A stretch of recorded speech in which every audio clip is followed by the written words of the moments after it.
that consciousness makes you choose every nanosecond the right reality so you can keep on expanding your life. Welcome to the show, Shehnaz, Soni. I'm so grateful and excited to have you here today. And in starting off, I'd love to ask you to introduce yourself to the audience. Who are you? Who am I? I'm aware of my existence, and I want everybody else to be aware of their existence, because all of us are one, all of us are interconnected, all of us are affecting each other, and we are the universe seeking to understand ourselves. So, who am I is a question that we should ask every single day, and the answer should be different every single day. We're always growing and evolving, right? Exactly. That's why it's a great question to ask and look at it from so many different vantage points, right? Because it depends on where do I want to go and what part of the story I want to share. However, the very fact that I have covered who am I in my own way in the quantum being. Your book. Yes, chapter 1 to 4, I kind of show that what is the reason I have showed up in this capacity where we are having this exchange that can be enlightening for ourselves and for everybody who dials into this exchange. You know, I was listening to your book, actually, those chapters when I was going for I think it was around a 9-mile trail hike out in the Sierra Nevada mountains. And I just invite anyone who's listening to pick up this book, or I had it on Audible so that I could listen while I was moving. But what I love about it is your curiosity and openness to discovery, right? And discovery in so many different ways. And I feel like for the reader, it's you just have this beautiful invitation to invite, you're inviting people to discover who they are as well. Right, because that childlike curiosity, right? We were born with it. And we, for whatever reason, every one of us had moment in our lives when we stopped being that curious child, right? And for me, I had to really come back to it. And it's a continuous work, right? It's a continuous journey. However, because I'm aware of the very fact that when you lose that curiosity, that's when you end up getting trapped in someone else's agenda, right? And that's when you have like, that's why you have no ground. one has ever experienced that, Shehnaz. Exactly, nobody had it. So that's the thing that people are like, and the irony of that whole Groundhog Day thing is that it becomes very complacent. It becomes self-fulfilling prophecy. And it can be one of those things that's probably worse than any disease a human can have. Yeah, definitely. Well, you and I are very aligned on that. I would love also to just a few highlights. If someone were to look up your bio, because you have a very impressive bio, what are a few things that they might read about you? So one thing is that my bio basically shares that, like as a human being, no matter what circumstances you're born under, no matter where, which country, which language, which race, which religion, which family, it doesn't really matter, because that's just your starting point. And you have to kind of look at it as like, okay, these are the parameters I'm under. And then if you actually keep that childlike curiosity that you mentioned, right? And you keep on saying that, what do you need for your soul? What do you need for your consciousness? And if you keep on that journey, which is what I did, and there was lots of obstacles, there was lots of time. I stayed married for 10 years, like I did all these Groundhog Day thing. You mean everything didn't go exactly as planned and perfectly? I know. Can you believe how, that's the irony of the whole thing, is that because I was actually brainwashed into thinking that everything should go exactly according to Me the plan. too. Right? Because of all the fairy tales and all the Bollywood movies and all the places where people are like, and first of all, in my culture, we were continuously like shown through the media that girl, will always have lots of problems, but the guy is going to solve all the problems. Oh, for everyone, for the girl. For everyone, for them, for him, for the whole family, for the whole world. And the very fact that you have such a high expectation from a guy, which is pure brainwashing, and then you get married to somebody who actually can barely you know. Take care of his own things. Exactly. Like I was about to say, parents change their own diaper. You know what I Yeah. mean? But the point is like, it's like a huge, and I think that to me is a very big problem for both men and women. Because see, when you're groomed to have a certain mindset, then you expect that. And then the guy are like, how can you expect that from me? I'm just a human like you are, right? So they Right. are also kind of like, it's not good for them because now they're disappointing, right, women. So it becomes kind of a challenge for both masculine and feminine to show up in the right way to really have the most beautiful, incredible union. You've had such an incredible journey and you share a lot of it in your book. I'd love for you to speak a little bit more for the audience right now about how your view of masculine and feminine, relationships or even within ourselves, how that has evolved for you over time from your childhood to now.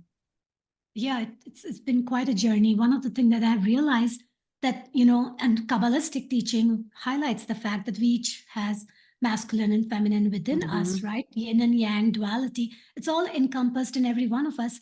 So first we have to become able to neutralize our own self before we can interact with another human being. So that's where it's the most key thing is that everybody's lost and then they're creating more problem with each other, then what happens? You're perpetuating in the very trauma that you need to resolve, Right. right? So Right. that to me is where it comes, is like you have to be neutralized within yourself, and you cannot expect ever anyone, whether it's a man or a woman or a mother or a child, to solve your problem for you. That's the ultimate message. It's so interesting because I was just talking in another interview about leadership, right? And what the importance of tapping into who you are and really understanding who you are as best you can, knowing that it's going to evolve over time, but that is where it starts in order to be able to lead, in order to be able to grow. And I think what you're saying is very similar, just in a different context of understanding the dualities of who I am so that I can show up in all areas of life, Exactly, right? because if you think about it, you're leading all these trillions of microorganisms within you, the cells, right? Whatever subatomic level it gets. So all of these, it's like you're leading that effort, right? In the form of a soul, in the form of consciousness. So it's a pretty big job for you because you have to maintain this craft, right? And make sure that it works and functions, but it also taps into all the rich resources it was born to do. And in order to do all of that, you have to understand that. Like to me, the way I understand everything about human craft and our soul and our consciousness, we are not teaching that in our school. So therefore, and there's no mechanism where people can truly learn it other than going through it like you and I have gone through. Right. And that to me is kind of a little bit, that to me is not necessarily right. Because if you think about it, isn't it like we teach everybody, like, if you want to catch a fish, you teach them how to Right. catch a fish. There's a Right. training program. Why would you not train every human being to be the maximum potential person, Right. right? Rather than doing divergent where everybody ends up picking the profession that they shouldn't. You see my Right. point? Oh, That's I absolutely agree. Yeah, to me that's well, it gets back to what you were saying about what we were talking about the socialization, right? Just kind of adopting someone else's and not being responsible too, because if we're growing up in a culture and look, there's so many different cultures and different things, but we can all agree that there's some of the things we picked up in our childhood that aren't ours, right? No well, yeah, matter where. because that is the interconnection that creates a challenge at the same time. That's why, like, interconnection can be useful, right? When you're working together and making a rocket and going to Mars, and that's interconnection, in at least everybody's agreeing on the same goal. And then, we have, but that same interconnection can create a problem when you're fighting with each other, or having all these trauma, right, that you're perpetuating on it. And then so it's almost like it becomes very toxic very fast. So both cases, if you can understand that what our faculty is all about, and what are all the things that we are born with in terms of, like what are the characteristics of a human, right? Because it's important to Right. understand that, and then you can maximize the potential, right? Like you can Yeah. direct yourself, like Finding Nemo is like, where do we all want to swim to? Right, right. That is the Yeah, best way we can do this. yeah, Is I we have to have agree. that. And I'm so excited. I know there are people who are working on changing education, right? What does it look like to help because I don't know about you, but I look at some of these little children And I'm like, they are so awesome. They know so much, but it's not necessarily the world that we knew that we grew up in, but they're coming with so much beautiful love. They're coming with so much connection to all that is. And what do we do right now, or up until now? We've kind of squashed that early on in childhood. Actually, that is the thing, right? The Gen X, for example, or all these different generation. I think Gen X has been sandwiched between the baby boomer and the millennial, right? But one of the challenge we had was that we had a lot of trauma, but we are working on getting rid of it rather than keep on perpetuating it like baby boomer Right. did, because they were all about dictatorship. I mean, no offense, but all my bosses at Boeing were baby boomers, and their expectation was that you have to work 80 hours. It doesn't matter whether you are productive or not, but you have to Oh, work yeah. 80 hours. And to me, that made no sense. I'm like, I can Made do no my job sense. in 20. How about that? Oh But my gosh. It's so right? true. Oh no, I remember telling early on, obviously I didn't stay working for other people for very long, but I remember my boss saying, I said, okay, I'm going to go. And he looked at his watch and said, it's not 5 yet. And I'm And I like, why said, would but you? I'm done. Exactly. And Did why you would have you? something And else? if anybody is only showing up like to make sure they are precisely fulfilling their hours, and if the only goal they have is that, then they are the least productive person in the company. And why would you want Absolutely. to keep them? Like the entire mindset, right? Yeah. And so like that requires change, right? Just like education. But going back to children, right? So my youngest is 13, and I always felt like that he's like a president of the United States, the way he carries himself. Like it's not like he needs to know everything, but he has this confidence. Like he Mm, truly has this thing where he lives in a present, he's very intelligent, and it's just the way he carries himself. And I almost feel like that the kids that are coming, the younger and younger version of our human beings right now, mhm. they seem to be very much tapped into the quantum field in a Yeah. way that they are ready to rock and roll, and they are not going to go through all the trauma that Gen X did. And I think that that to me is a huge promise for humanity. Yeah, I agree. It's beautiful, and it's really beautiful to watch. So tell me about the quantum bean. So if someone's hearing this and they haven't read your book and they haven't heard or listened to you before, what do you mean by the quantum bean? So quantum being makes us aware of our quantum existence at the subatomic level. If you all agree that we are all moving electrons or moving quarks and leptons, if you all agree to that, and then if you agree that double slit experiment 100 years ago did prove that by looking at the electron it changes the way it behaves, right? If you agree to those two parameter, which is the key in my book, Mm-hmm. then that is the quantum aspect of our existence. And being, we are human beings. So I just changed the word human to quantum because it kind of makes us aware of the sinusoidal wave that we're continuously forming with our existence. And when you really understand the fact that that waveform is never, ever static, it's dynamic. Mm, And that quantum behavior that we exhibit, even in our properties and in our characteristics, should be given to every single one of us to not expect us to be anything but quantum being.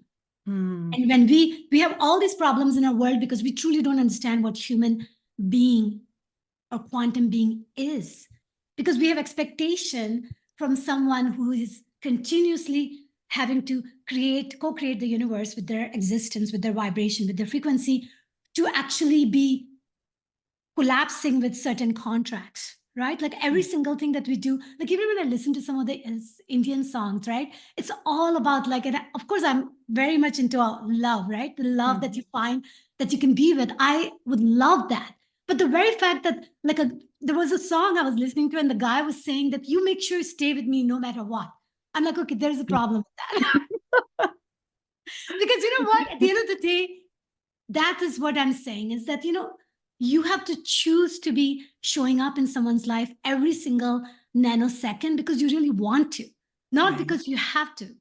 right. And I think that changes the entire dynamic of every single contract that we have with other human beings. Absolutely. And what do you think is the positive potential of that change in contracts? It's almost like accepting for who you are, right? Like if you Mm, accept that you have these characteristics, right? Because there's a lot of positive because you're continuously changing your vibration and frequency. That's why you're so adaptable. That's why you're able to self sustain.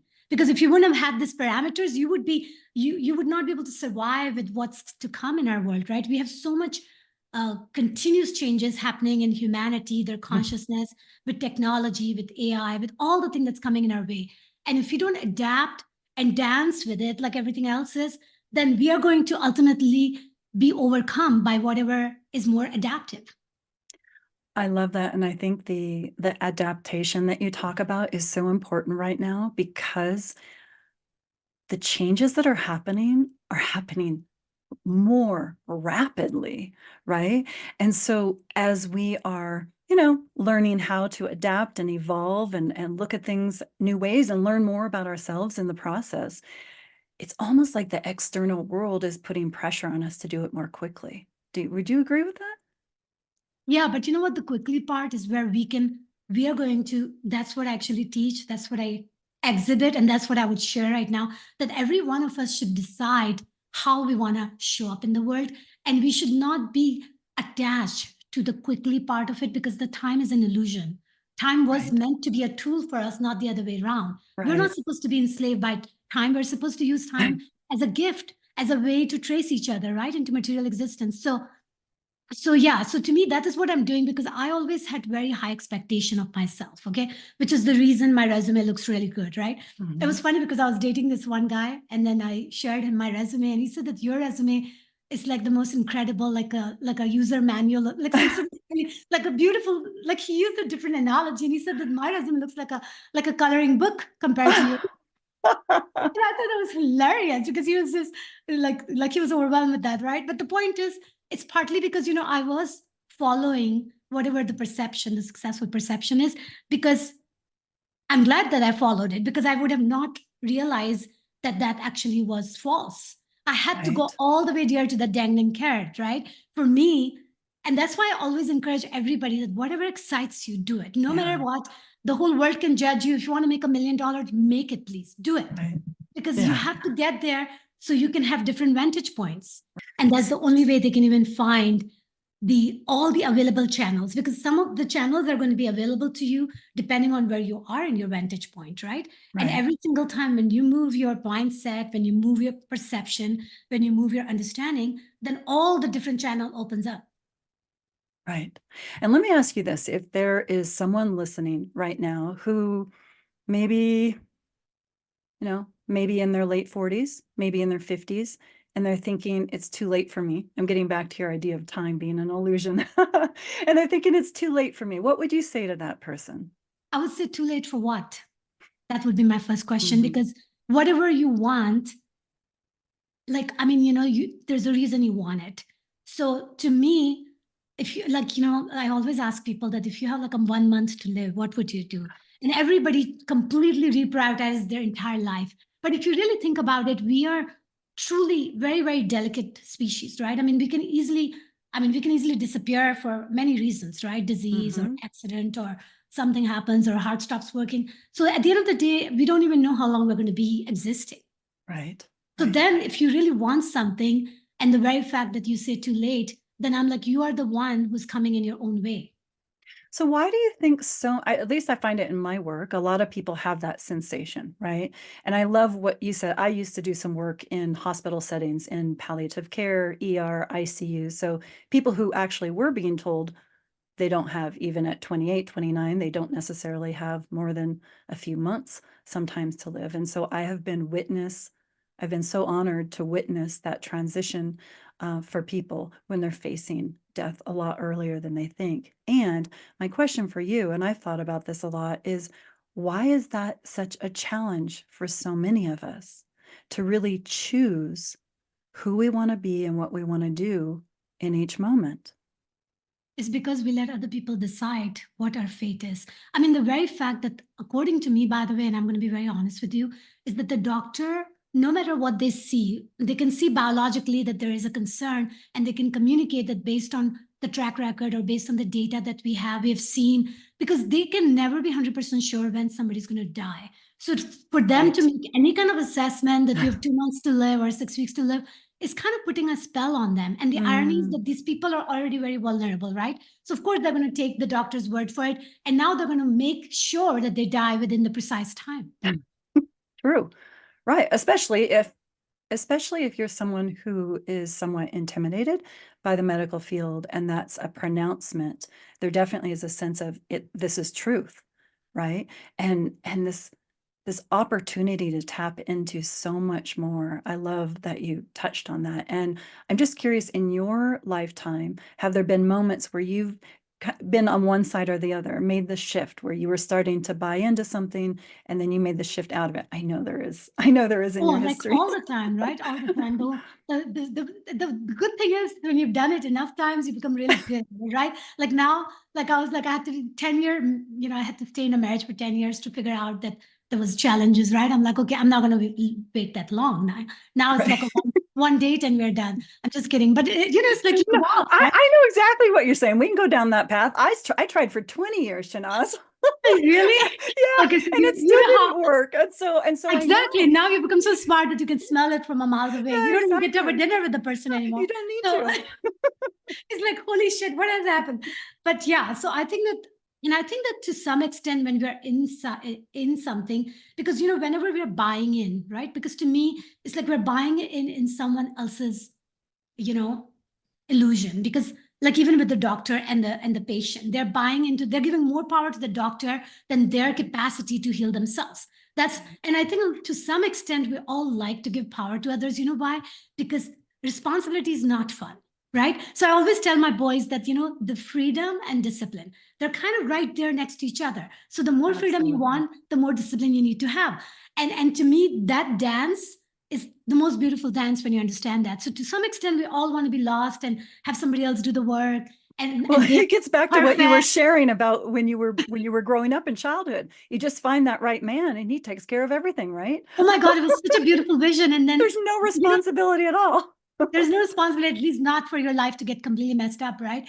And then of course you can, be nice to them and love them. And I think it's not that hard. Actually, if somebody takes care of all the other problems for you, is that you do that. But that is the whole thing, right? Is that we keep on living life from external Right. instant gratification or whatever other words can come in your mind. And the problem with that whole mindset is that then it's like you're living, you are trying to fix your face through the mirror. That's what Right. it is. So Right. whenever you're going to do that, it's going to be misplaced, you know, it's a misplaced responsibility. And misplaced responsibility is going to always bring you challenges, because not only that you're messing up your life, whomever you interact with, in whatever capacity, you are also messing up their lives. So Right. that's why if you can at least make sure you can take care of your challenges, then what happens is that then you can help someone else, and then you can attract the person who's also doing the same. Right. Right. And and what do you, when you think about your this lifetime in this time space dimension, however you want to look at it, and the journey that you've been on, what do you feel is your reason for being here right now with everything that's going on this planet with humanity? I definitely feel that, we all embody everything that we experience. And I do the same. I just have been so tuned into like what it took me to get there, is that I can articulate the embodiment, right? So it's almost like Mhm. that's why I wrote the book Quantum Being, because I could mentally explain all the things that are at play, right? In our consciousness, in our reality, in how we perceive information. And to me, that's very important for us to understand, so we can do a good job in this puzzle called life, right? Like I Right. sometimes I use the word game, but sometimes I use the word puzzle, because I realized the distinction, by the way, between the two words. And I was like, I think life is more of a puzzle, because it's not like you're winning or losing. It's like you're basically creating scenarios that makes you want to figure it out, because That's that's really what we're doing. interesting. Yeah, I never really thought about that. I never really resonated with the game piece of it, because that taps in for me to, I need to do it right. I need to do it just that if I do all these steps in the right way, then I win. And the truth was that those were someone else's steps, right? And it wasn't until I connected back in with me and I really started listening. But the puzzle, idea I really love, because you're checking to see, does this fit? Does this resonate? Is this part of who I am? Is this part of where I'm going? Is this, I mean, there's a, when you're doing a puzzle, you might pick up a piece and go, oh, yes. And then you're like, thought that was the one, but it's not, right? Right, because it's And not it, like a right, it's not like a winning and losing. It's more like that you are lost and you wanna find your way home, right? right. So puzzle kind of reminds you, and the thing is, you kind of create that scenario for yourself because you solve one challenge in your life, and then you come into something else, and then you feel like that if you feel trapped, then you need to untrap yourself. And that quest of learning how to untrap yourself is where evolution is. Absolutely.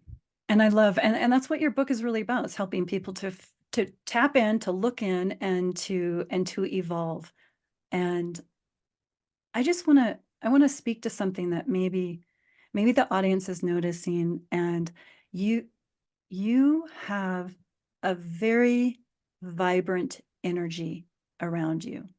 I'm sure you're aware of that. I'm sure people have said that to you. And anyone watching or listening will feel that. And they might be curious about, what is that? How does she do that? What would you say to someone who's kind of like, ooh, I want some of that? Because it's a feeling, right? Yeah, and that's exactly why I want everybody to understand that we can all tap into the light, right? Because it's like, so of course I do have courses available for people to understand that light body activation, which is the practice that I do whenever I can. There's no limit to it. You should at least do once a day. But the whole idea is that, we are a light being, right? And when we become more aware of the light that we have within us and how we can enhance it, or what enhances it and what contracts and what expands, right? So the more right. conscious you are about your existence, then that consciousness makes you choose every nanosecond the right reality, so you can keep on expanding your light. So that's why I have a reality shopping course, which kind of helps people understand that how can you open more choices for yourself. That's all it does. The reality shopping enables you to become more aware of choices. So the question you asked earlier about people who are limiting themselves because of their age, right? Because we can limit ourselves with many reasons. Right. Many, many reasons. Many reasons. And age to me is one of the least one, partly because, age is also a perception. The very fact that you think that you're aging is also because you're buying into the mindset of everybody else's. Right. Absolutely. So, what are you most excited about in the future, for the future of humanity, let's say? Just a small question, Shehnaz. I know it's a small, you're right. It's a small question, and Mm. actually it's got a very easy answer. I think I'm very excited about seeing that what type of reality everybody's going to be choosing, because we all are choosing it. And to me, at this point, when you know that you know where you're going, right? And you're going there, whether you're going like in one of the Hobbit movie, the wizard, right? He says that I'm just going to walk with the person that I know who's the best. And then he walks alone. Right. So to Right. me, like, it's like, like Jonathan Seagull, right? Like a flying Right. seagull. It's like, to me, like, I already know where I'm going, and I'm going to keep on going because that's what I teach everybody, and I embody it, because to me, I'm teaching it by embodying it, by doing it, right? Right. Because that's is the best way you can show up in the world. And to me, the more people who are going to do that, I'm very excited about seeing that, right? Because we're going to be meeting with each other. These people are going to show up in our lives, and just like you and I showed up in each other's life, right? Because we're going to do that, because we're not going to have any qualm about it, because we're following that bliss so much. We are soaked in it that you don't even have a question. Like, you're not going to think about it. Like, when you reach out to me on Instagram, there was no question. It was like you knew what you wanted. I mean, and I looked at you, and you even said that I'm in the beginning phase and all that. And to me, I just loved what your motto was, what you stand for, because to me, that is not the way people needs to show up in each other's world. Because right now, there are people who look at your portfolio and see how many followers you are before they can talk to you. And I've had so many people like that who never were able to talk to me because they didn't think I had enough portfolio. Oh, And wow. I'm like, yeah, Oh, can you believe that? interesting. And I I don't mean, do that. yeah. And Next Level Soul, Alex Ferrari, he's not care that I didn't have any portfolio. Because of him, I'm expanding my portfolio. But that to me is an example of people like him who are actually the type of people who's going to open so much more portals for humanity because they're no longer buying into the old agenda. Right, right. Well, one of the things, and I love that you shared that story, because I was just thinking about what drew me to you was that energy, right? And it's the energy of someone who is really living in who they are, right? And making decisions from that place, not on the place of the external, whatever it is.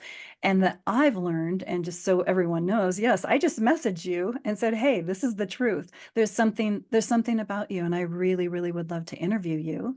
And this is brand new.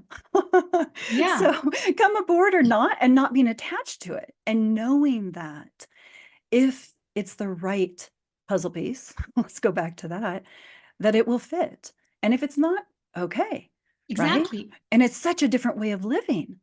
Yeah, very different, because and that is where, like, when people have to struggle that you're living from ego or living from soul, this is a soul way of living, because you're never worried about rejection, because there isn't any rejection. To me, whenever because I have old friends from Pakistan that I really love and adore, and I notice that when I send a message, sometimes they don't even respond because I have come, I have a different life, they have a different life, but I still send them message with a lot of love. And when they don't respond, I say it's okay, because we're not meant to take it any further. Right. And it's okay. Because at the end of the day, I just keep following my curiosity, my child type love, and I'm going to keep doing what Shehnaz would do, whether I get reciprocated or not. It's independent of that, because I'm not going to dim my light just because I have expectation. Oh, if there's one thing that the audience takes away, I hope that's it. Not to dim your light because of expectations of other people. I love that. I love that, Shehnaz. And it makes me think it's connected to all areas of our life as well. And you and I both mentioned that we were in long-time marriages, trying to make it work. And if I think I know you enough to guess that you and I put a lot of work into it. We tried to make it work. We worked hard to make it work. Right? We made it like an assignment. Like, there was a full-fledged scheduled project. It was like, holy shit. I was like, I even wrote this incredible letters on how we're going to solve the problem. Like, you have no idea how much I wanted to work it. Yes. And in the end, and then I mean, right now I'm in a relationship right now, but I had a period of time where I wasn't. And what I learned in that, which can be applied, what we talked about in business, or you and I connecting, is in love relationships, like, if it's a match, it's a match. And if it's not, it's not. And there's no ego doesn't need to get involved in it. And that's really hard in love relationships. At least I've seen with my clients, they get tripped up. Well, he didn't this, she didn't that, they didn't this. And it's like, but how did it feel for you? Right? It's like, oh, but no, but I don't want to be rejected. I don't like the fact that that person rejected me. It's like, but if you're going for what your soul really wants, that puzzle piece that's the right fit, then there's no ego, there's no problem if it's not a fit, right? Would you agree? You're exploring this, right? No, I 100% agree. And the funny thing is, a lot of time when you're in it, you don't realize it. I'll have an example. There was one person I dated, and I really liked him, and I didn't feel like he was reciprocating, so I had to pretty much say in the letter that it doesn't look like we're working out, even though I would love to. And I kind of put my heart and soul out, just like I do all the time in my life, as you can see. And of course, I was very vulnerable, I was very open, and I was all that. And then, and I waited for the response for some reason, right? The response never came. After, and I still am, many, many weeks goes by, and somehow I'm still hoping that somehow, because, a little bit sappy in love. Right. And then I'm sharing that with one of my colleague, who's like another engineer. And so I'm just asking him, I said that, I sent a letter, but I never got a response. What does it mean? And then he said, the very fact that he didn't respond to you means that you shouldn't be asking that question, because he doesn't even deserve that much from you. Like, the very fact that he did, it's almost like the question has the answer.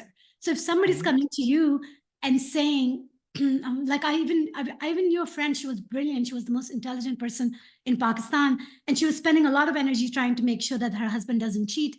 And I was like, what kind of relationship is that? Because you're wasting so much energy on doing something that's so negative, right? that it almost is like that act to me in itself is stating that you're not really loving them unconditionally.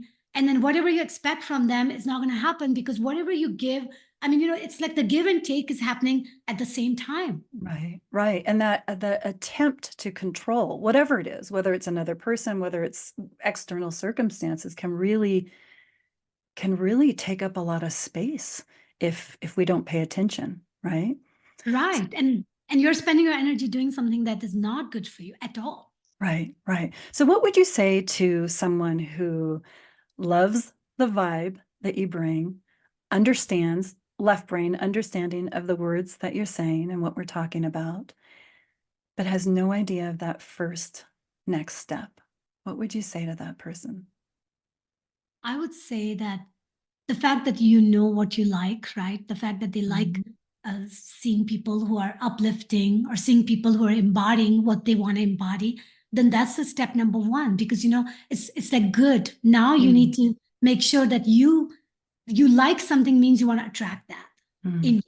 And that is a step in the right direction. So I would say that that means that you actually are ready for that new life to merge with you, right? And of course, if they want to understand more on how I created that for me, then they can pick a copy of my book, The Quantum Being. It's available in audio, it's available in Kindle, it's available in paperback. And then definitely, like right now, I'm taking a little bit of a pause because, I actually believe that I only do things when I want to, right? Because then I want to teach that. Like there's no, like I don't have any method to the madness. Like when you sign up for my site, you will not get email like every 2 weeks or anything. I don't follow any. I don't have AI doing any work for me, because I personally want to keep it as organic and natural, because that's the reason the people that are coming to me are like you. They're coming to me for me. And I don't want to take that away from them if I completely make it structural and systematic and follow what everybody else in the whole world is following, where they, every time when you go and buy something, then you have to go through like so many no's Oh my to get to gosh. the final checkout. It's so Like, true. what's wrong with that? I just was thinking of that the other day. I'm like, wait a minute, there's just, I don't know if it's pages or what after. And I'm like, oh, never mind. I'm not interested anymore. It's taken too long to get to. Exactly. Not only that, have you noticed this video where they say that, there's a solution for something and it's very simple, right? And then they keep on giving you this Russian doll thing, but they keep on giving you more and more videos where you have to get to the end. And then you keep on getting sucked into this whole thing. And ultimately, you are going to be landing on a page. Ultimately, I'm going to tell everybody right now to just open up that center does not exist. Is that right there? You have to do this like monthly subscription for lifetime. That's where it always ends up. And then of course, like even when you get a one bottle, you're going to have to be stuck. So it's kind of like it's like a trap. And what I'm saying is that for me, like we already have so many traps that we need to be very, very honest with ourselves and each other. And I'm all about honesty and transparency. So the point is that I do have a website. I do have, courses there. I also teach courses every now and then. I am working on my next book. So I have all these interesting things I'm doing. I share whenever I feel like it, wisdom through podcast and Instagram. And I feel like that if people are liking what they see, then that means they're already pretty close to having it on their own. Because that's it. So they should be very proud of that, but they should make sure that they keep that spark alive and keep on keeping on. Because we're a quantum being. Yeah, because you're a quantum being. And just in case anyone thinks that you have it all figured out and you have reached the end of your journey, and I don't mean in like physically on this planet, but I mean the end of your evolving journey. Can you just speak to that a little bit? Because I think sometimes people see you, they hear you, they feel your energy, and they're like, oh, she's got it all figured out. So anything you want to share in that would be helpful for someone wondering. Yeah, no one person has it all figured out. That's why we need each other. Right. And that's why we have to work together, right? So we can figure it out. Because, when we work together, that's all the things that we see that everybody says, oh my God, that's amazing, right? Whenever you see it, it's because not a one person has done it. Even people who are, like in the Guinness Book of World Record, or people who have won Olympic championship, they don't do it by themselves. They become the embodiment where they have hundreds of people supporting them. in making them get there. They end up getting the stage, or they look like but there's so many people who contribute to that. So at the end of the day, we need to remember that who packed your parachute when you were skydiving, right? And that person gets the exact same credit as you, because you wouldn't be on the stage bragging about your skydiving if that person did not do it right? So we all need each other all the time.